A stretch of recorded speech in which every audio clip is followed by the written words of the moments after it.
Welcome to If They Won't Listen's episode 15 with Topher's guest, Aaron. Hope I said that right. How you doing tonight, man? There. Oh, he's over there. Good, guys. How about you? Not doing bad. Thanks for having me on. Appreciate it. This is my first ever podcast, so I'm kind of interested in seeing the underlying behind the scenes aspect of things. Absolutely. Yeah. No, I mean, we're still kind of fresh into doing it too, but we're bullshitting. What's going on tonight, Topher? Same old thing. I did have a concern, since you're handing it over to me anyway, and I know it's Christmas season's here and everybody's rushing around doing the voodoo chicken dance, trying to get 100 things done, and everybody's stressed out and all. But see, and I say this because this is actually a kind of a dangerous thing. This is really important because people get hurt all the time, especially this time of year. So here's the deal. You're in a mall, a parking lot, anywhere, especially like any type of an urban area, and there's people around. Everybody's doing what shopping they can, considering, year of COVID and all. I know you get stressed. I get stressed. We all do. Be a little more patient. Pay attention. If somebody's backing out of a parking spot in a crowded parking lot, they probably can't see that you're about to walk behind their car. Pay attention. You see backup lights, stop, because they can't see you. And if they hit you, it's really not going to be their fault, but you're going to get mad at them. Little things like that. Don't drive like a bat out of hell through a shopping mall or a plaza. Only playgrounds. And don't scream at somebody if they happen to walk across the parking lot like 5 feet from a crosswalk. That actually happened to me tonight. I was getting a last-minute Christmas present for somebody, and I was like 5-10 feet from the crosswalk. And this guy, I waited patiently, waited for him to go by and went around the back of his car, and he stopped and started screaming at me about, there's a crosswalk right there, asshole. I'm like, fucking, are you serious? Mm-hmm. This is, it's Christmas. I understand it's COVID, but it happens every year. Why? What exactly is the point in being like that with anybody in this, which is supposed to be the season of giving? There's just no point. But even, any situation, but especially now with all the traffic and all the people, be a little more patient, use a little bit more common sense. Be aware that you're not the only person out there. Because, like I said, people get hurt, especially this time of year when there's so many of them around. So that's all just remember what he said. Bullet points. Drive fast, especially near shopping malls. No. I did the job he did for a long time, and it's fucking super dangerous. And I ended up not wanting to ever do it again. It's extremely Aaron. What's the dollar sign you put on each limb you have? You know what I mean? Man, and the jacked up part is insurance companies have specific dollar amounts for your limbs. Yes, and, they do. So you're over there man, to me, my limbs are everything, I don't really have a college education. I don't have one of these jobs that requires a massive amount of brain power. I'm working into it now. Running a CNC lathe, you got to be on your toes, but, at the same breath, it's not something that you're completely reliant on, just your brain. There's some physical aspects to it. I can still do my job with, anyone can do my job pretty much at this point. It's that easy to do your job, but, my limbs are my everything. So I can't put a dollar amount on my limbs, and then to see these insurance companies, I worked at a factory where they had Aflac insurance, and they tell you in the paperwork that from the first knuckle on your finger is like $1,000, and then it goes up from there as it goes up to the amount of limbs that you hurt. And it's like, I don't know if I want to work for you now, Right. it's No, that's certainly interesting. I know there's, like in the black market, there's stuff in that aspect, like, how much an eye is worth, or, a right. kidney, or not. Is it a kidney? No. What's the one you have two of and you can get rid of? Is it a kidney? Do you have two kidneys? Yeah. Two Kidneys, yeah. kidneys, one liver. Yeah, yeah. I always mix those up. But yeah, no, it's how's COVID affected you this year? How's your year been going? Man, so like I was having a rough year at the beginning of the year. I work at a machine shop locally. Happens to be one of the biggest machine shops in Vermont, if not the biggest. But it's one of those things where you thought it was essential, and then you find out very quickly that your job wasn't as essential as you thought. But I got laid off, and then 5 days later, found out the wife was pregnant and a number of other things. And so, yeah, it was a good time for a little while, but they brought everybody back, and now things are starting to pick up for me, purchasing a house and having the baby in a few weeks and all that stuff. So, all in all, the year's going pretty good, but the beginning was it was rough. It was not very fun for a little while. I'm with you there. That shit sucked. Well, before I talk about how much that shit sucked, I don't want to move past it. What's your baby's name? Do you guys have a name yet? It's going to be Tiffany Tiffany. after her sister. Nice, nice. That's a cool name. So Yep. congratulations, man. Is it first or? It's our second. Yeah, a boy and a girl, and then we are done. Just kaput. Yeah, yeah. No, no. Congratulations, man. Kids are awesome. Yes, Mine's they are. mine's out there right now. But yeah. This I went 7 weeks out of work. Restaurant closed down due to COVID. Yeah. Excuse me. And the week I went back to work was the 8th week since COVID started. So it was like 2 months. I started in the beginning of February out, and it was out all of February. And then March, I got to count on my hands. I can't just shout out what month it is. I'm like, January, February, March. That's March. Okay. I'm fucking stupid. Um, but yeah, so I was out for like 2 months. The week I went back to work was the week I got the unemployment. Like it was, ridiculous. So if it wasn't for getting my taxes back and having family to help me and support me, and my girl's family, I would have been screwed. Like that's I can't even imagine. There's so many people out there who don't have extra help. They were making it by working 3 times harder than all of us every day with no help. And then COVID hits, and it's like, oh yeah, the 3 times harder than us is chances are you don't have any of your 3 jobs anymore, because realistically, not many people work from home. And now you're in it's like, holy fuck, I can't even imagine like the amount of people.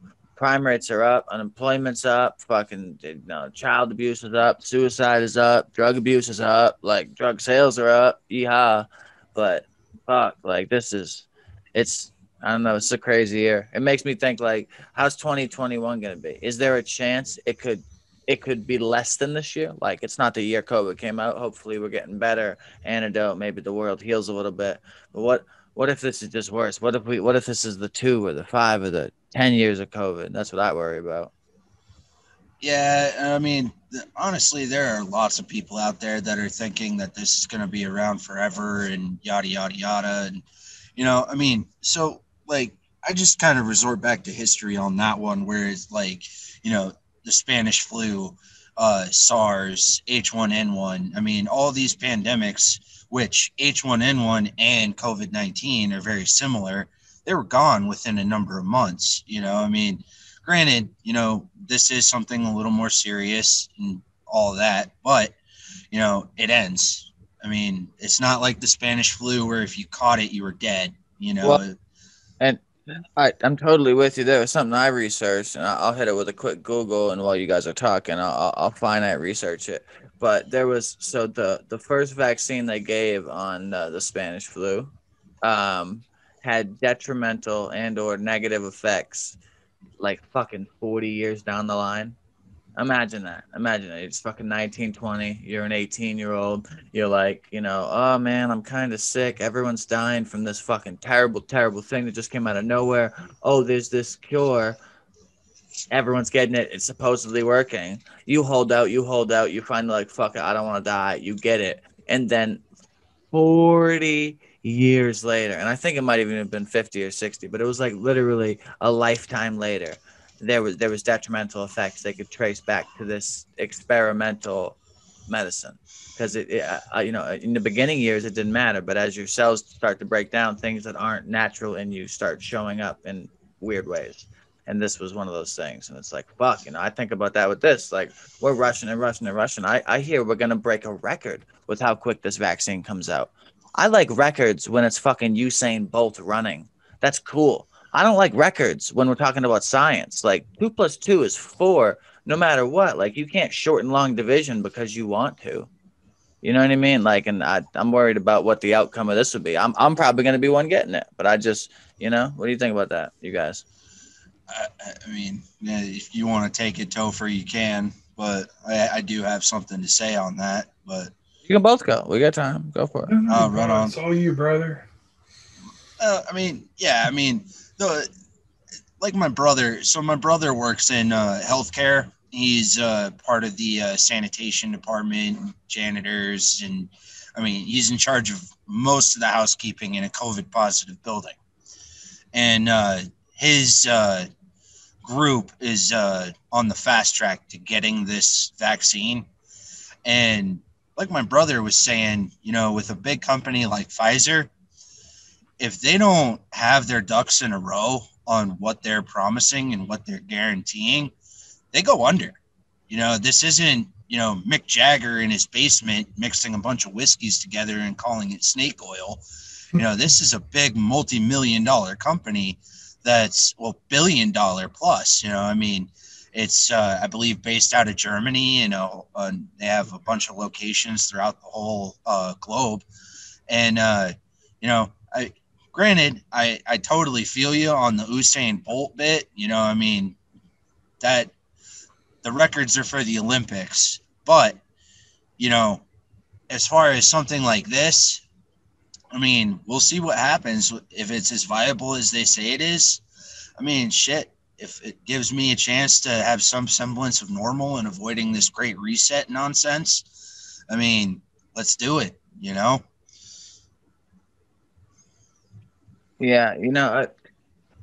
so if you want to dive?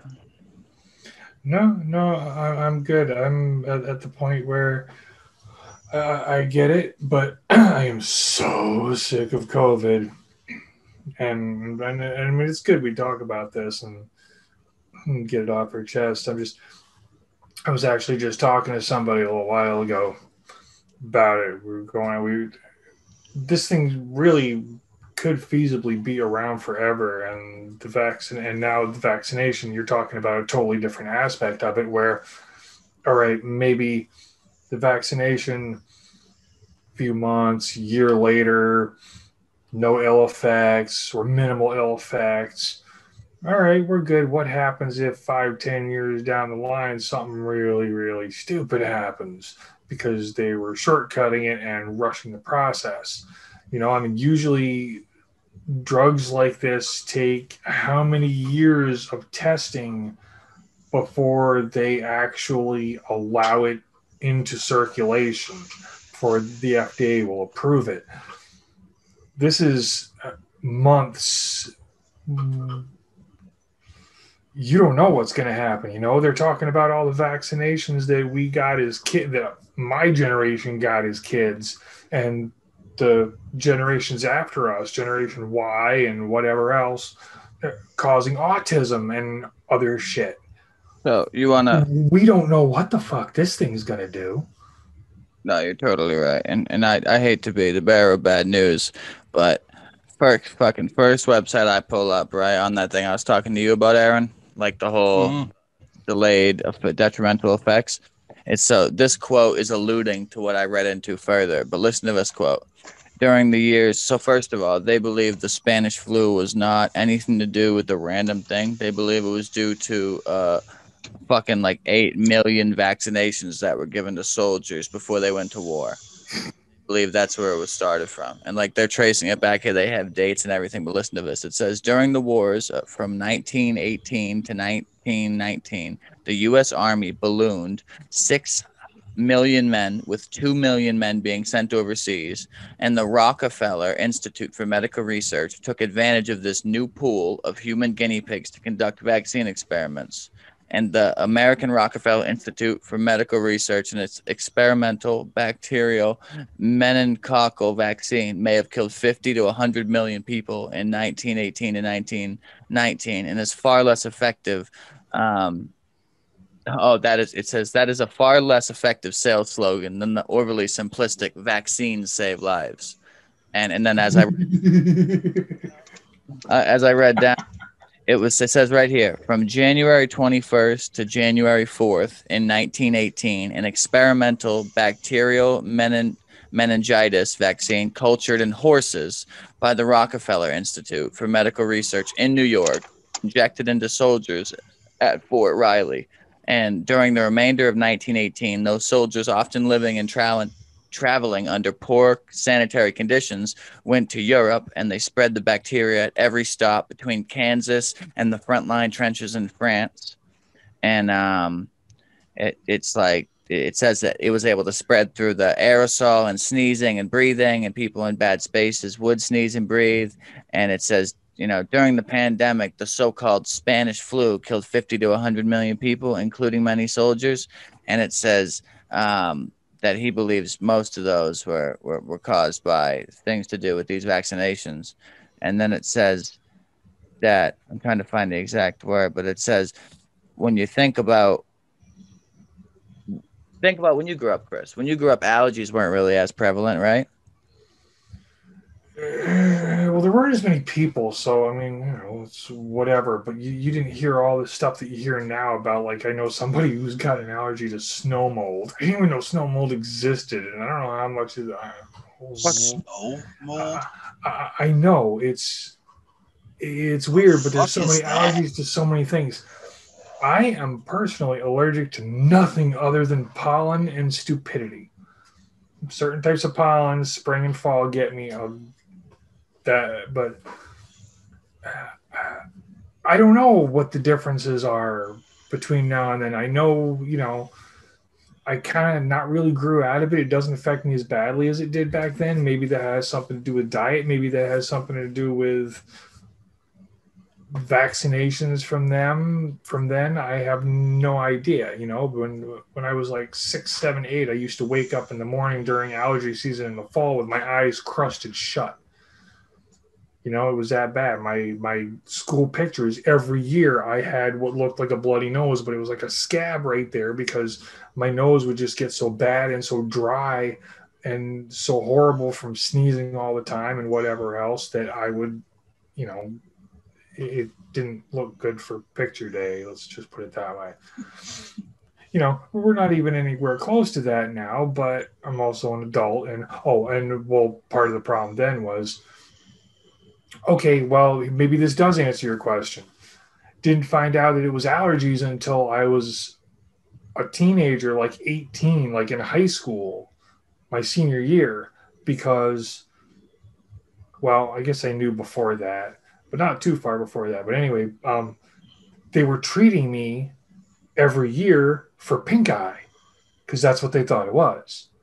They thought it was conjunctivitis, but it wasn't. It turned out it was my allergies. It didn't catch on that every year, the same time of year in the fall, I would get pink eye.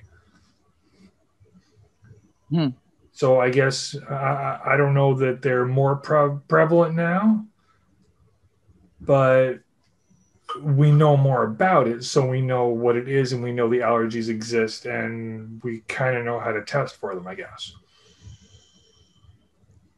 Yeah, this is not a good rabbit hole. So like, not at all. No. So it says right here, in 1918 and 1919, there was no liability to the manufacturer for injuries or death caused by vaccines. And in 2018, there's none either. There is no liability for vaccine manufacturers for injuries or death caused by vaccines. And this was a law signed by Ronald Reagan. And I'll get to that in a second. But in 1918, there was no safety follow-up after vaccines were delivered. In 2018, there was virtually no follow-up after vaccines are delivered. It says, who exactly gave you that flu shot at Rite Aid? Do you have their cell number or their store employee if something went wrong or they, used the wrong thing?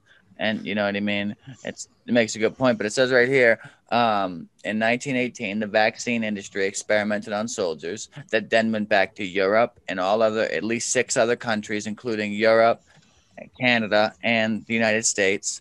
And it says that in 2018, the vaccine industry experiments on infants every day. And when you look at the statistics, 1 in 7 children has some form of special education, and 50% have some form of chronic illness. And that's after the line where they're talking about how many, vaccines that they administered, like just willy fucking nilly. And I've experienced this. My daughter, she, was born fucking not even 5 minutes after she came out of the womb. Like, I just cut the cord. Not even 2 minutes after I cut the cord, doctor pulls out a needle and bends over and is about to stick her in the ass. And I went, no, I don't think so. A, I don't have paperwork for what you're about to put in my daughter. B, you need to get me that paperwork. C, you're not doing it now. She hasn't even taken 10 breaths. She can wait on fucking whatever you're about to stab her with. Thank you. And like, I was pissed. Like, I'm not a doctor, and I'm not accusing them of being negligent, but I want to know what they're putting in my daughter. Period. Like, period. I want to know what went in before it went in. And I don't think that's too much to ask. And every time I go to get shots, they're like, "Oh yeah, we're giving her the usual this, and this." And I'm like, "Well, can I get literature on those?" And they look at me with a square face, like as if it's wrong for me to second guess what they're about to slide into my daughter's bloodstream. It's like, that's, it's kind of provocative here, and that's one thing that kind of gets to me. You guys relate at all? Well, I'm pretty sure what they're doing is not really thinking that it's wrong. They're thinking they're getting ready to call you Karen. Well, they can call me whatever they want. I pay $100 to do a task for me and tell you it's for a good cause, but it's really for a bad cause. I'm not telling you you're wrong, brother, because you're not by any means. And if more parents would do that, that doesn't make you a negligent parent. That makes most others. I mean, not even necessarily negligent, but we're creatures of habit, and a lot of times we're sheep. Like, do you think, where are you on the vaccination? Are you 50-50? Are you saying that, because we can't know if it's going to affect us? Pretty much. I mean, if it does fix this or prevent this and save lives, awesome. But at the same time, what's it doing? I don't want any of my loved ones to not be here, any of the people I care about to not be here. But I am a firm believer in natural selection as well.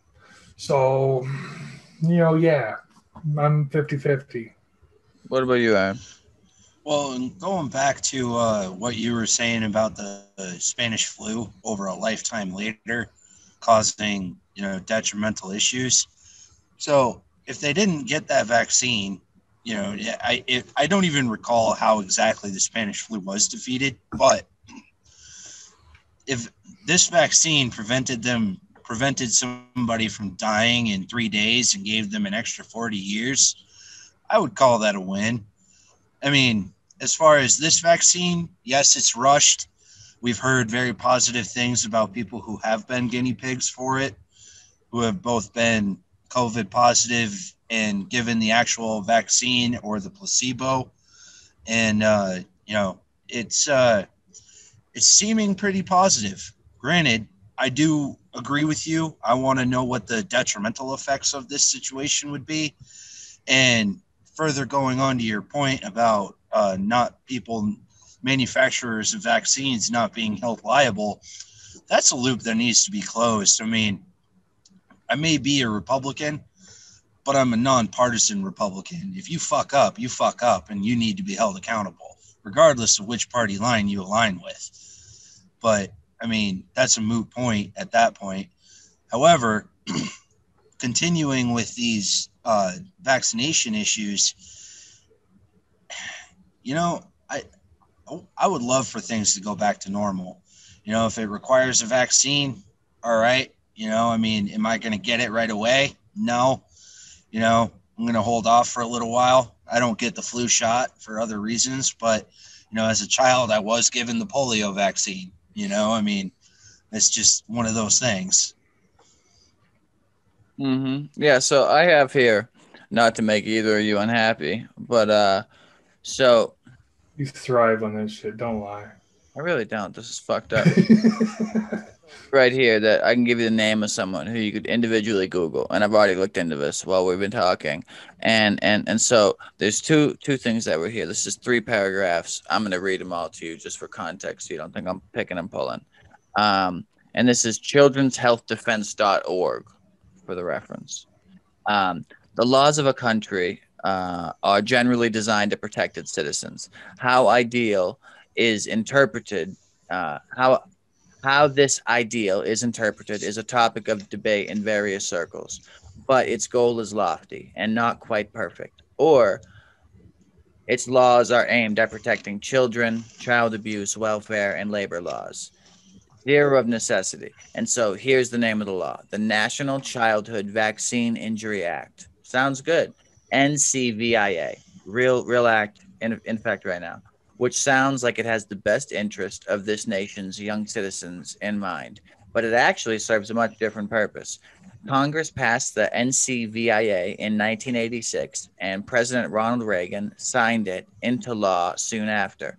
Taken at face value, the law has some admirable provisions. It established improved communication regarding vaccines across the whole Department of Health and the Human Service agencies, and it required healthcare providers who administered vaccines to provide vaccine information statements to the person getting the vaccine and or his or her guardian, to establish a committee from the Institute of Medicine to review literature on vaccines. So that's all stuff that was probably in the first fucking 1,000 pages, and that was all good. And now this I'm not reading anymore. I'm just saying, like, so that those are all the things listed in bullet points of all the things that were good.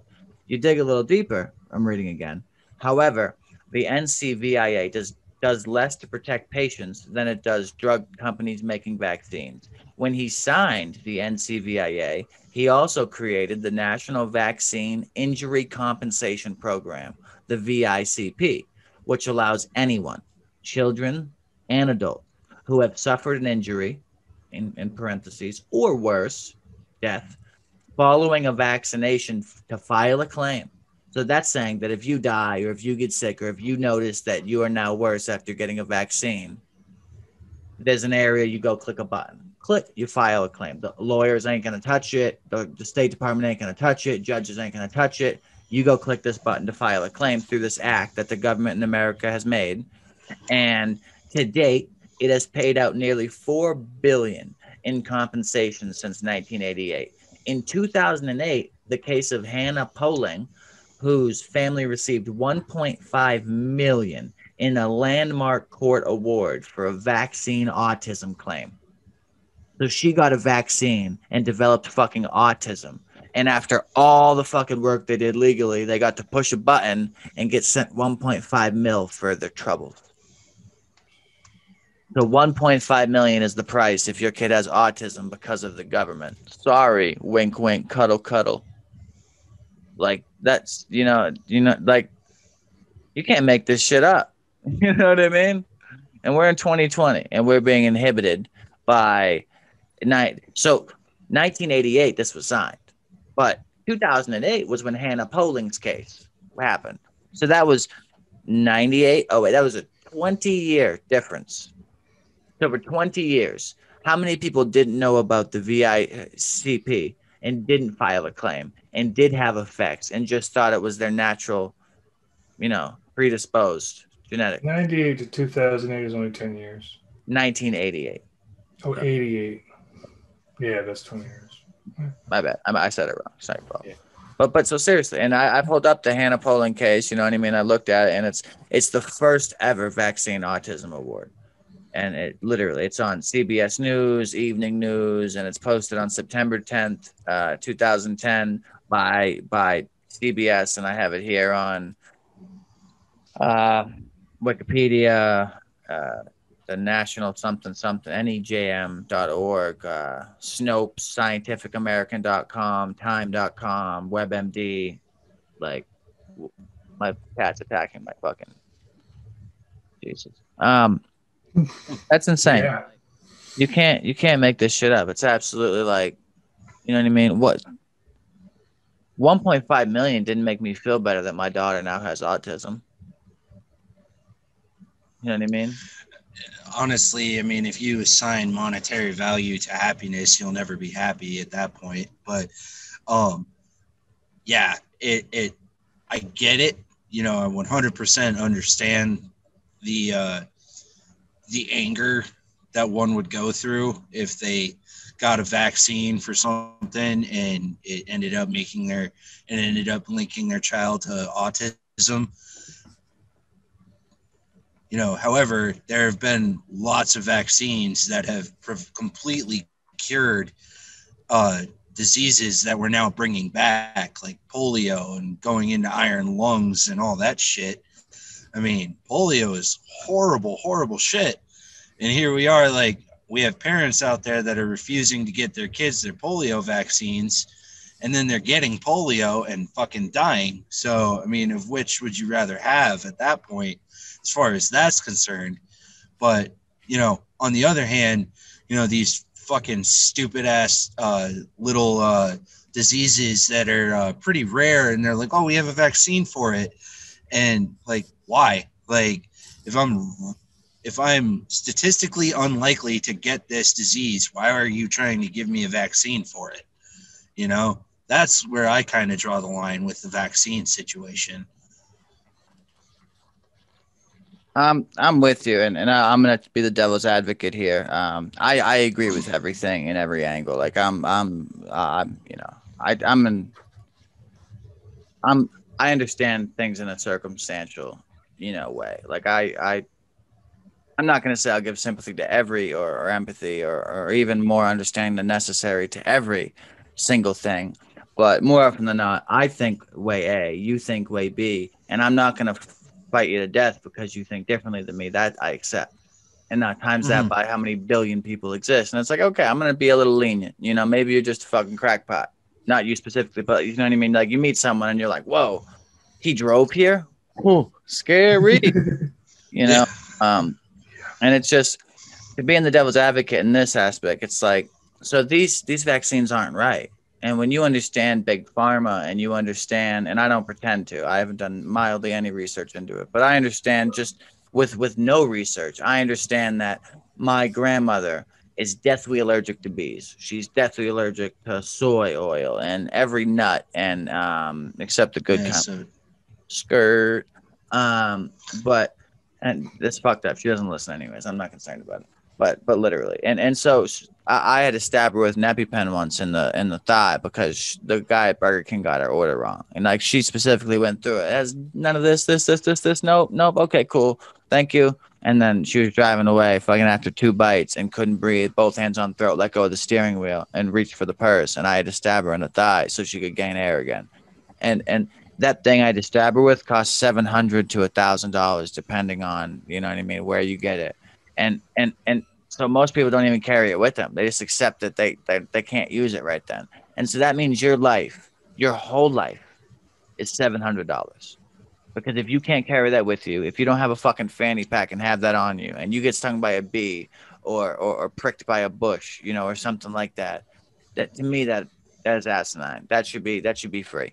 Every person who needs it. That should be an area that our taxes go to helping. You know what I mean? Free. Diabetic stuff. I know people who literally live in a trailer park home because they have 2 kids with diabetes when the parents don't. And that's because it costs them more for the diabetes equipment than it does to buy a new car every year. And like that's fucked insane. Like I have some serious privilege in that aspect because I eat 30,000 calories of candy some days, and I never have diabetes. My genetics just don't allow it. And I'm probably going to jinx myself, and I don't care, but I'm good right now. But you know, it's just, that's so fucked up. And there's so many other aspects where when you understand how much they charge for these medicines, and then you look at the company, 75% of all of the companies that serve pharmaceuticals are paid shit. They're paid what you and me make, and they have a degree, and they're giving us our pharmacy medication. But their manager has a Corvette, and his manager has a Ferrari, and the CEO of the company has billions. And it's like, okay, well, this is kind of disparaging. So, like, I get you earn what you earn, but how did you earn billions? Because you're in a spot. Like, I get that you make deals that earn the money, but let's be serious. Talking to a guy and making $1 billion deal doesn't mean you made $1 billion. It means that the company that fucking 3 million people who work at are working hard enough that you have a good enough reputation that you can make a deal for $1 billion. And it's like that gets mishinged because we all make 15 an hour, and he has billions of dollars. And it's like, the top fucking 1% of this country holds 95% of the money in the country.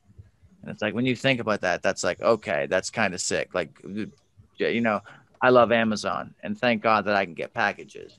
But Jeff Bezos has enough money that he could give every single American $100 million. Sorry, every single American $1 million, and it wouldn't even change the decimal point on his wealth. Literally, because he has billions. So, and soon he'll have trillions. He might be the first trillionaire. But if you have 300 million people and you give each $1 million, that's not even a third of $1 billion. And when you have almost $1 trillion, but as you said, Aaron, let's pretend that happened. He was like, snap, checks, and we all got $1 million, the world would fucking implode. Because everyone who had a drug addiction and everyone who had a liquor addiction would be dead, and everyone who had a gambling addiction would be broke, and everyone who had a racing addiction would crash. And it would amplify all our worst parts times 1 million. And it wouldn't, like, we appreciate sun because of rain. But when you're given sun for 75 days, eventually your brain just cracks. Like, you know what I mean? You need the low to balance the high. We can't run on, fucking 17 cylinders our whole life. We gotta sleep and breathe and not be high and drunk and fucked up sometimes. I don't know. I think that might force natural selection to happen. You say that, man, but life is painful. Like, shit. I know life is painful. Well, and to continue with if everyone got $1 million too, it's like, so it's something like 60% of all Mega Millions and Powerball winners within 10 years are broke. It's like they make, really bad financial decisions, and they have their whole life, and then all of a sudden they have $300 million, and they're like, I'm going to go buy this mansion. I'm going to go buy this. I'm going to go buy all this shit that depreciates over time rather than compounding their interest, if you will. Maybe they make a couple of savvy investments in the stock market and never have to work again. There's $300 million on 3%, 4%. That's a pretty big return. You'd make more money doing that than you would, going out and buying all these fancy things for the status symbol. I think the whole idea of American consumerism is what landed a lot of people in the middle class staying in the middle class. Buying that $1,200 phone rather than taking that money and putting it in something that will advance your financial situation rather than the status symbol. Do you really need to go out and buy that 2020 vehicle? No. You could buy a beat up 2007 Honda that with 180,000 miles on it, bring it up to 500,000 miles with no fucking oil in the goddamn thing, and it'll run forever. But nobody wants to do that because it's a shitty 2007 Honda, and if people dropped that attitude about, the status symbol seeking, you would get out of the middle class a lot faster. You wouldn't necessarily be out of the middle class totally, but, making your money work for you is just as powerful as getting a raise at work, you know? And I mean, doing a lot of research into the stock market and stuff, it's, you know, if you put $180 a day or a week into the stock market, in 20 years, you would have a little over $1 million. And then every year you would draw $40,000. At the end of the year, you're going to have that $40,000 back because of that 4% return. So your money never disappears at that point, but nobody's taught that in the school system anymore. You know, they used to teach kids that shit, you know? I feel like everyone in school should learn what the differences between businesses are and stuff, how to balance a checkbook and stuff on a regular math schedule, not this algebra 1, 2, and trigonometry and stuff like that. Like, that's for the physicists. I mean, that's not for everybody, you know? And I feel like teaching people how to do basic math, how to create a business, how to become reliant on themselves rather than relying on their boss who may or may not give them a raise. You know, I mean, one of the reasons I left my job that I was at before I came to where I'm at is because I didn't get a raise. And it was like, you know, if I'm not going to get it with you, I know I can get it somewhere else just because I have the skill set for that now. But someone who's working at McDonald's and doesn't have a skill set other than flipping burgers, which completely honorable profession, I won't lie. I mean, if you're out there flipping burgers, more power to you. You're a hardworking son of a bitch. However, make that money work for you instead of you working for that money and putting it in stupid investments. It's such a hard line. I agree with a lot of what you said. And Topher, any points? No. I agree with a lot of what you said. My thing is like the way, especially the way I grew up and to where I sit now. You know, I'm a dad now, and you know, I'm in a relationship, and you know, I've got a fancy computer, and you know, a business I'm happy with. But the memories of my worst days are as clear they're my clearest memories. Like I forget different shit all the time. I've been arguing with my girl a bunch about movies. Like, oh no, the Tri-Wizard tournament was definitely not in the Goblet of Fire. That's fucking wrong. That was a separate movie, and I got in a fight about that like a week ago. And I would have bet my daughter's life that I was right, and I was wrong. It's definitely in the Goblet of Fire. And I was like, oh well, fuck, my memory sucks dick. Because I was positive, and so like I remember a lot of stuff, and I, you know, in a dumb way, pain is like my most proficient language. Like I speak that. I understand. I've lived it, and my empathy level is just 1,000,000,000%. I'm not willing to make my life harder in order to fix your shit because I can't even fix my shit. But I'm at least willing to acknowledge everyone has the right to shit, and sometimes affects to having said shit.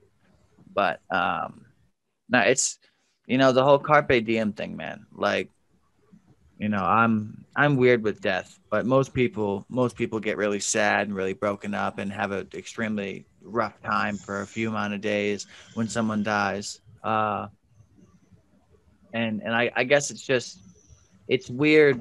And me and Chris talked about this in the last episode, but it's very weird that society has its way, and society's way isn't the way schools teach. Schools are led by society, but the outcome of the way teachers teach is not what schools want, and it's also not what you know us as parents would want. So it's doubly negative. But overall, like there's so many things that I argue with people about that I could be told I'm wrong based on what society thinks, and it's like, well, take a deep breath here, bud. There's 200 plus countries in this planet. There's continents over five. There's you know what I mean. Languages, all got to be over 1,000 languages or something. Like there's so much world for you to tell me what I think could be wrong. We live in the biggest melting pot in history. Like if we move to Africa, where they're not going to know much about existentialism, but they are the most existentially proud people on the planet. And all existentiality is the word that we in America created to describe the first 5 letters are exist. And the word is meant to describe how if you and me stand next to each other and we're twins and we are the same in every way and we jump, the way that we both receive the electronic stimulus from the reaction of jumping, the jump, the air, the hair bounce, the sight, the feeling, the gravity pull, the reaction, the vibration of landing, the repercussion of vibration through your body, the way that each person receives that simultaneously is different. You and I can do the same thing and it's different. And that's what existentiality is. That, and when you extrapolate that to, well, every thought we have could be different, and every thought we have about negative and positive and gray areas and all that could be different. So we're utterly different people who run differently and think differently and work off different fuel, but we have to be put in the same class and do the same thing. And a lot of people can go to work and ignore who they are and just do their job. And I'm a guy like that. Like, I'll compromise one of my character's integrity in my mind to get a job done. I can't say I want to lift a fridge into the back of a pickup truck because I'm trying to fucking run a wire through a wall. But there's a fridge in the way of the wall, and now I'm moving a fucking fridge to help Granny. I'm not happy about it, but I will incur said damage to my body or my energy or my, whatever to get something done to achieve a greater goal, And it's like, so I accept that. I listen to loud music. I accept my ears may deteriorate in the future, but it's one of my few deep breaths after I quit cigarettes that, like, when I do it, I feel completely at peace, no matter what's going on. And it's to the point where, like, my ears start ringing and, like, they start hurting, but I still want to listen to it. And so I'm forced to turn it down because I start getting a headache. And I never used to be prone to headaches, but I don't know. It's weird. Like, I balance pain and irritation and tolerance and all these things in my life every day. And I, some days I'm like, fuck yeah, let's get it. And I'm more optimistic than any guy you've ever met. And I get shit done. And then there's other days where I'm like, yeah, I'm going to do everything I did yesterday, but I'm going to smile. You're going to see me smile. But inside, I'm like thinking about murdering cows and eating them. You know what I mean? Because I wanted steak. Who doesn't like a good steak? I don't know. I'm super weird. And I know I'm not the metric, but I have to understand that, There is no metric, Right. sir. But so going back to the school thing, let me ask you this. What would your ideal curriculum be? to do what Elon Musk did and just reinvent. Like, to be honest, I told Chris this, if I had the money, I'd just homeschool my daughter. I would collectively get 30 other families together and I would put up all the money. They're not there for money. They're just there because, like, I'm not going to run a school and pay a teacher to teach just my kid. You need the diversity of children, but you need, Right. it's hard to get a parent to join a school for free if it's my school and my teachers and my building and my property and everything. It wouldn't be hard to tell the family you can come to my private school completely for free. I can't run it unless I get people.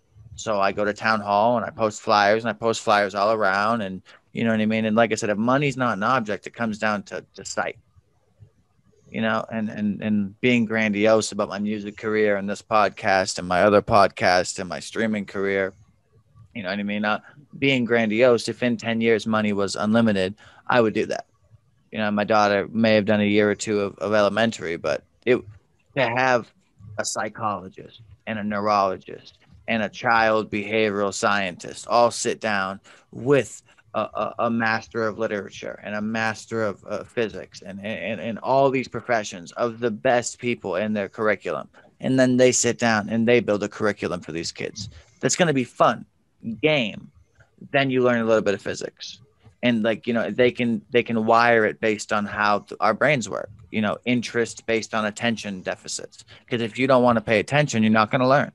So quick lesson, have a little fun. If you get an A on this test, we play dodgeball. Like, don't make it like regular school where the only class you look forward to is the one where you can move in every class. If you get a question wrong, you have two choices. You can get a bad grade, or you can do push-ups and try again, get a new test. Encourage, bodily and not bodily, but encourage body enhancement and cognitive enhancement and mental enhancement, all assessed and built in a curriculum by the brightest minds. I'm not a master of any of those people, but if I had unlimited money, I could put those people together if money wasn't an object, and they could build a better curriculum than I've seen more than one speech done by more than one person. But there's one in my mind that I think of this African gentleman who's walking back and forth in a courtroom saying, "Your Honor," and he's talking about classrooms and education, and it really lands on me hard. It does, and you know what I mean. He's like, "Let me show me a car, Your Honor, from 100 years ago." And you know what I mean. He shows whatever, a horse and buggy or the first combustion motor, whatever he showed, and they said, "Show me a car from today, completely different." Okay, Your Honor, show me a picture of, and not, Your Honor, it's his buddy or whatever showing the pictures. Show me a picture of a classroom 100 years ago or 200 years ago. Straight lines, desks oriented like an advanced checkerboard, and a board in front. Stare forward, sit down, pencils up. That hasn't changed in fucking centuries. That's an issue. Like, you don't tell me circle tables are progressive enough. Like, we don't need to do that. Like, your mind is the most priceless element in this entire world. We could almost make your mind work without your body because your mind is so fucking great. But your body is like this disposable 80-year flesh tissue. Your brain could live a lot longer without it.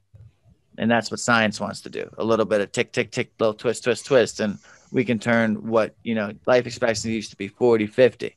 Caveman days, maybe 25, fighting dinosaurs or whatever. But today, some people can get to 110. Imagine with a little tweak, a little reduced stress, a little improved memory, a little improved cognitive assessment. You can see everything clearer because you know how it's wired in your brain. Like, but in the same breath, third world countries have more 100-year-olds than first world nations. So those countries with the less tech and limited knowledge of what we're talking about, they're the ones that are living longer, but they're also the ones working in the fields still collecting their own rice that they're going to eat at the end of the day. It's a different aspect of life. And it shocked me to hear that too, is that these countries like India, for example, third world, there's no paved roads to and from cities, but they have more 100-year-old people than we do. And not just based on the amount of them, because there's not even a third of a billion people in America, but there's almost 5 billion people in Asia, where India is. Right. But right. So not even correlating to that, you're right. But that's because of their belief in Buddhism. Buddhism supports meditation. Meditation is you sitting in your brain fixing the wiring that America destroys. Like, technology is only bad because it wires your circuits wrong. It makes you, like, 50 years ago, or not 50, that's too long, 25 years ago, before the super feed of all these like headlines, you would only get one piece of bad news a year, and it was a close person you knew who got sick or died or lost their house, and it was like that was the most detrimental thing you had. So it was like work, nothing really bad going on. Right. But now it's a constant stream of it, and you can get lost. Like I know people of all varieties, people who comment hundreds of times a day on YouTube posts of negative stuff. I know trolls who hack people on Xbox all day long. I know people who do it on PS4, people who do it on PC. I know so many types of people. To extrapolate that to an entire world, like we're always going to be doing malicious things. I don't know why. Socrates couldn't even extrapolate why fully. We're not born evil, but you put us in a place where we have to fight enough negative things, and if we see 1 million for free that you won't catch us with, we're not going to take 500,000 through hard work.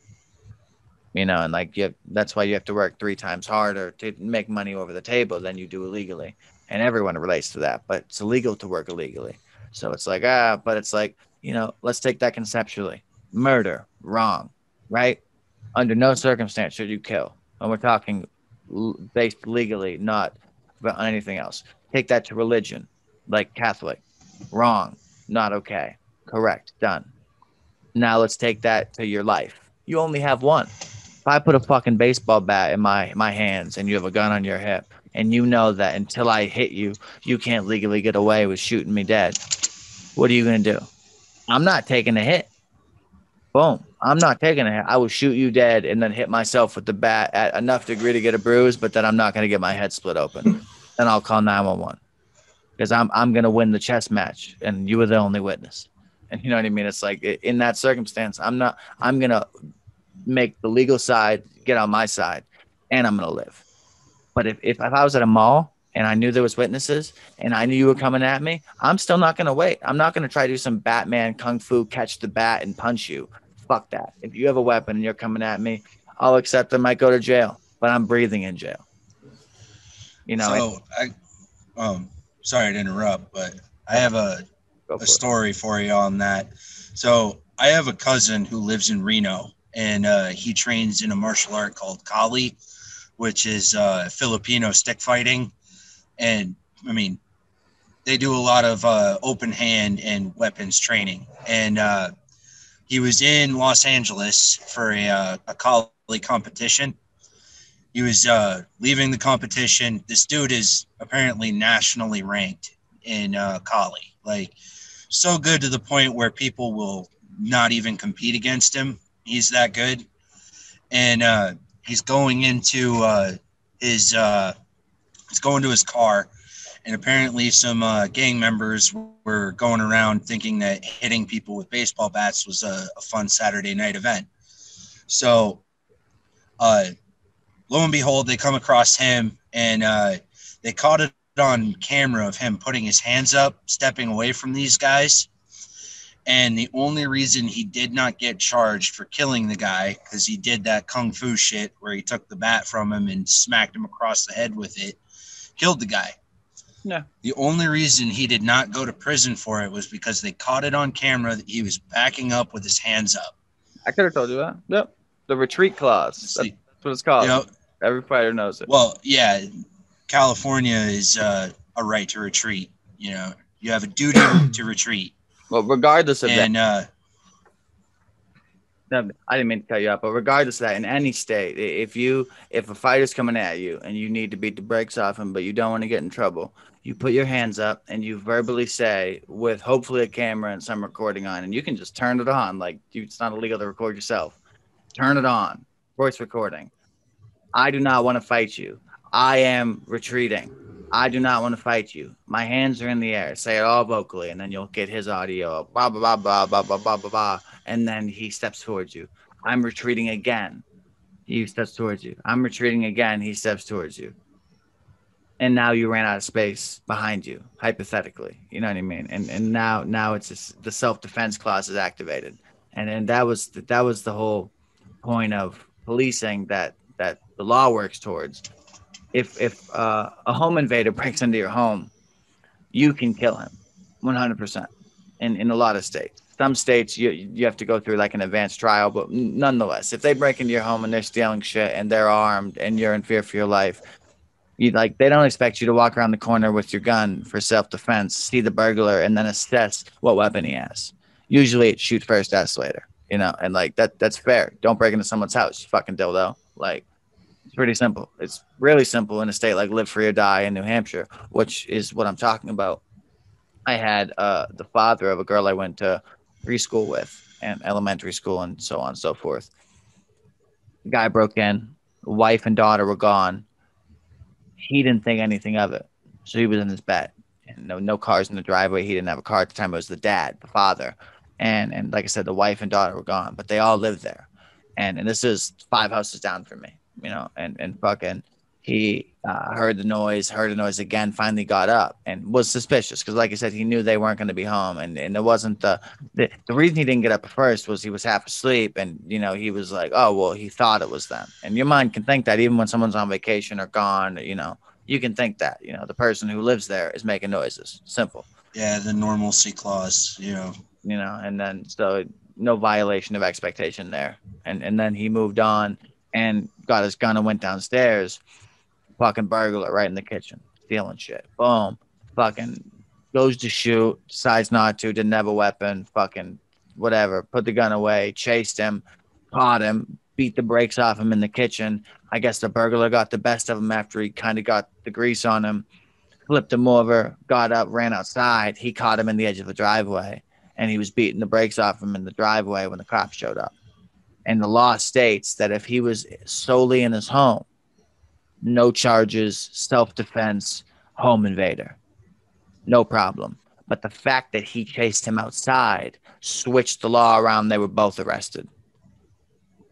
And it was one of those laws that was like, you have to know it. And in fights, whether you're a karate expert or a moderate professional like myself, like I know enough self-defense to seriously hurt people and seriously defend myself. But I'm a pacifist. Like I don't want to ever use that again. But I still stretch in my kitchen when I'm fucking bored or drunk and throw a few round kicks just to make sure that if someone fucks with me, I can catch them with the toe of my boot right here once. I'm not going to fist you. I'm not going to shoot you. I'm not going to stab you, even if I have the ability. One kick, and I get out of there.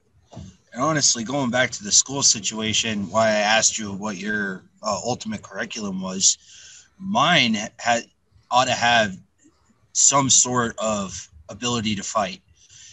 You know, we need to stop teaching kids that victimhood is a payable thing. You know, I mean, being a victim is not a good thing. You know, now you have all these kids that are running around like, oh, I'm so offended and all this stuff. It's like, you know, when I was getting offended, you know, I was taught to walk it off. You know, you'll get over it. You know, I mean, it changes nothing. Just because you're offended doesn't mean, you know, it's the end of the world. But one of the things that I noticed with myself was, you know, I started taking, you know, martial arts training. I started doing that stuff after I got out of high school. And in high school, I was a grappler and pretty good at it and all those things. And then it, you know, led to, you know, the guy who's teaching me now, he was basically saying that, you know, a weak man, a helpless man is not a good man. You know, a helpless man needs help. Therefore, he's unable to defend himself. And that's the most vulnerable situation that anyone could be in. You know, I mean, and if you took a whole entire group of kids and taught them martial arts, granted, everyone has different skill sets, and I understand this. And, you know, there are different aspects of martial arts that not everybody is going to get. However, having the ability to do something is more powerful than being able to do nothing. Because if I'm carrying a gun, I'm not going to go for the gun immediately. It's like you said, you have to have cause to draw that gun. And in our particular city, you're not even allowed to shoot guns in the street. You know, you're not allowed to discharge a firearm in the town. So it's like, you know, if I'm being jumped by 3 guys and all I have is a gun, you know, we're all going to jail, you know, or the hospital, you know, depending if I'm a good enough shot at the time. You're not speaking ever again. Yeah. I mean, and that's the thing. Dang. You know, I hate, you know, I fully agree with you, man. It's fucking terrible. Where did you grow up that, you know, you could even possibly, you know, relate? What's that? Like where if you don't mind me asking, where are you from that you know, you went through and that you learned to understand the unfortunate aspect of life like that? Well, I mean, it's I mean, I grew up in southern Vermont, you know, I mean, it's not you know, the highest crime area in the world, but you know, there is crime here, you know, I mean, there's a lot of drug problems and stuff, and you know, haven't had to use any of those skills in the street. But, you know, the thing that I've learned about martial arts is, yeah, they give you the training, but they also give you the training to be self-aware of your surroundings and your situation. No, for sure. Like you definitely learn. Yeah. And, you know, maybe I shouldn't walk down the street in front of these 4 dudes that are looking like they want to tie one on, you know, have the balls to walk across the street and get out of that situation before it even arises. You know, you're not being a coward. Just You're common just being sense. proactive. Yeah. I mean,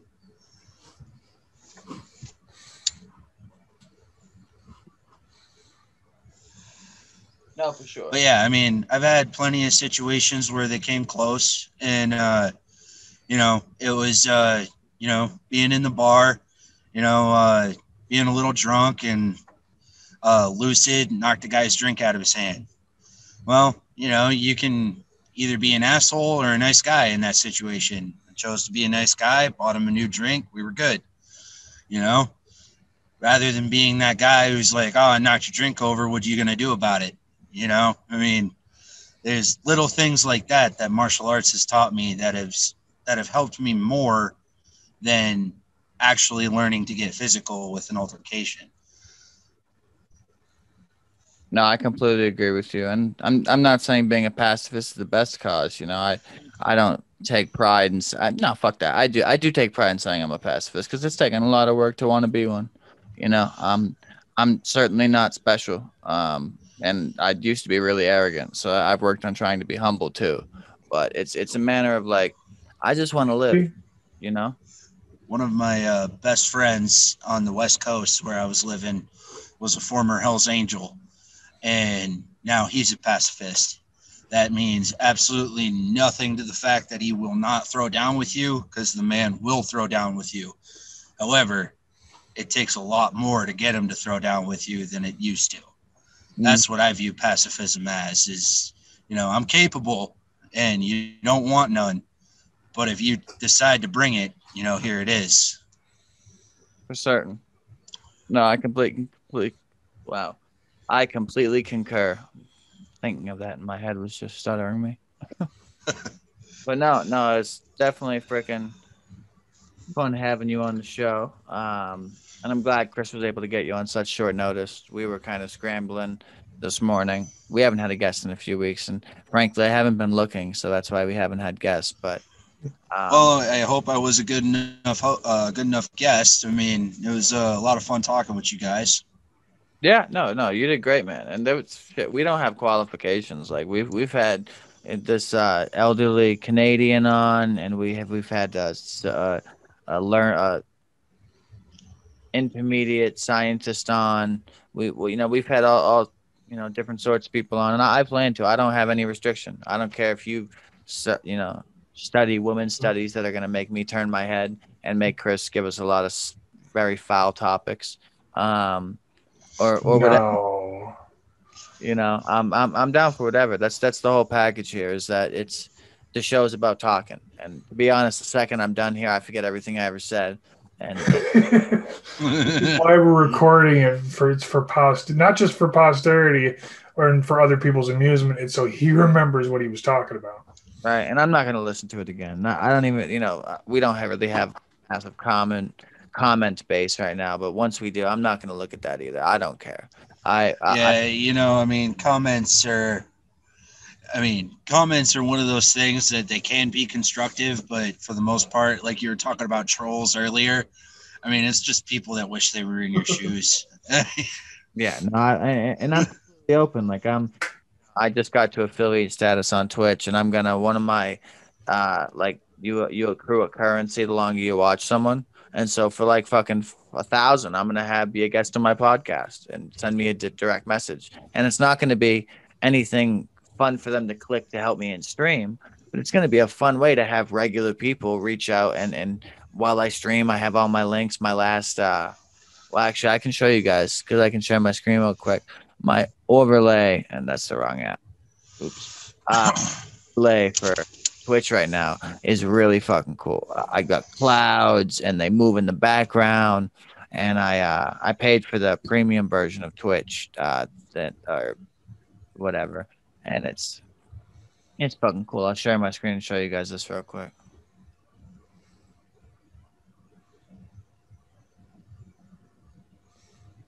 So do you guys see the clouds moving and shit, or are they sitting still?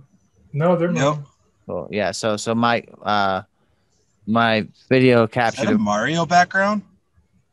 No, it's just it's called okay. Clouds. It was made by someone, but I typically have right here. I don't know if you guys can see my mouse. A square of my camera in the bottom right, and it's sitting right next to the quotation for the podcast and it covers the bottom of the right corner of the screen. And in that top right section where the clouds are is a transparent background for my chat. And so it's fucking. I did a stream. I got in this community where if you support other people, they support you, and so you get to put on a schedule like at least twice a month. And I had, I don't know, 119 views in an hour and 20 minutes last night, and I needed an average of 3 viewers, 50 followers. I stream 3 days a week, and for like whatever, to get affiliate, and now I need a lot more to get partner. But either way, now I have income coming in, not anything substantial, like pennies, literally pennies, but it's pennies are more than not pennies. So when I mean, it's what empires were built on. so I'm not foundation blocks, man. I'm not upset. I'm building, and the same with this show. We'll be happy to have you on again, and quite frankly, we're in the transition point of a show, so there's lots of room for growth. We're working on things, but yeah, no, it was a great show. Do you have anything, any social medias or anything you want to plug before we stop recording? I can below the show. No, not currently. Okay, cool. Awesome. Chris, any outros or anything? No, I'm good, brother. Cool. We've got it's good having you here. Yeah. Thanks for having me on, guys. I look forward to another one. Yeah, absolutely. And we've got a few more episodes until Christmas. And I got lights in the background, blue ones, and I got this wreath here. I shut off the lights a little while ago. My computer's running red and green, oscillating up top and on the side here. So I was gonna say I gotta compliment the computer, man. Did you build that yourself? Yeah, I did. Hell yeah. Probably about 100 hours of research, and there's 3,000 for just what's right here, not counting the monitors, the keyboard, or anything else. And I'm not. It's not in an arrogant way. It was a lot of research, and it took me a long time to save for that. But I played Xbox for 10 years, and I'm done with racing to buy a new console every 3 years and not getting it, and then having not one for 3 months because everyone else, they're sold out. People are paying triple the price for a PS5 or an Xbox right now. Well, you never want the first gen anyway, because I mean, you remember the 360 when it was like, hey, we know it doesn't work, but we'll give you a couple of brand new light bulbs to give you the red ring of death to show you that it's broken. Yeah. I mean, it's just stupid, And then luckily over time, the new generations came out and they were worthwhile. But you know what caused that red ring of death, right? Overheating, wasn't it? Yes and no. Yes, but it was because it only happened in the lower level Xbox units. The higher level, the pro ones didn't have that problem because they had more superior equipment. The problem was the motherboards that they were using in the basic ones were such quality that, yes, they were overheating, should not have been. They weren't really overheating, but the motherboards would heat up just so much and pull away from the contacts and eventually just completely break all contact with the rest of the unit and dead. Red ring of death. So the refurbished ones, I didn't get a first generation. I got a refurbished one. It was a Microsoft refurbished one with the newer motherboard in it, and I never had an issue. No shit. Yeah, no, I've had tons of problems with consoles, but yeah, no, I love being on PC now. It's a little bit weird. It's hard to find people to play with because there's no forum like on Xbox or PS5 that you can just click into and find people. So that's annoying. But besides that, it's kick ass. And now that I'm getting into streaming, I'll have plenty of people to play with. But I'm gonna call your business idea. Yeah, my business idea is just turning all my hobbies into fun. And like I said, once money's not an object, I'm gonna get an accountant and make sure I continually make more. But I don't ever want to know how much money I have. I don't give a fuck. I want to do things every day. Wake up, don't want to do this, don't want to do this, and whether that's spend no money or spend a lot, I just want to do what I want to do every day. And the first thing is to build a giant fucking house, probably now in Vermont. That's astronomically big on a ridiculous plot of land in the middle of fucking nowhere with the best of everything. and just move everyone I ever knew who helped me out and who lives in a worse place in there, and they can live for free. And their job, 40 hours a week, will be something to do with one of the fucking 70,000 businesses I'm going to have by 30. So, it's not going to be, but, Bill, yeah, I mean, something to be said for getting your house in order, You got to work. And I still do the 9 to 5 thing too. Like, this is all, I'm doing all this while I work full time. I'm not allowed to go to work because of a cold right now and COVID precautions. But at the same time, this is all the backup plan until this gets bigger than my current plan. And then this is the ride, full time. Right. But yeah, no, great episode. If they won't listen, have a great day, everyone. Thank you. You guys say bye. Later. Peace out.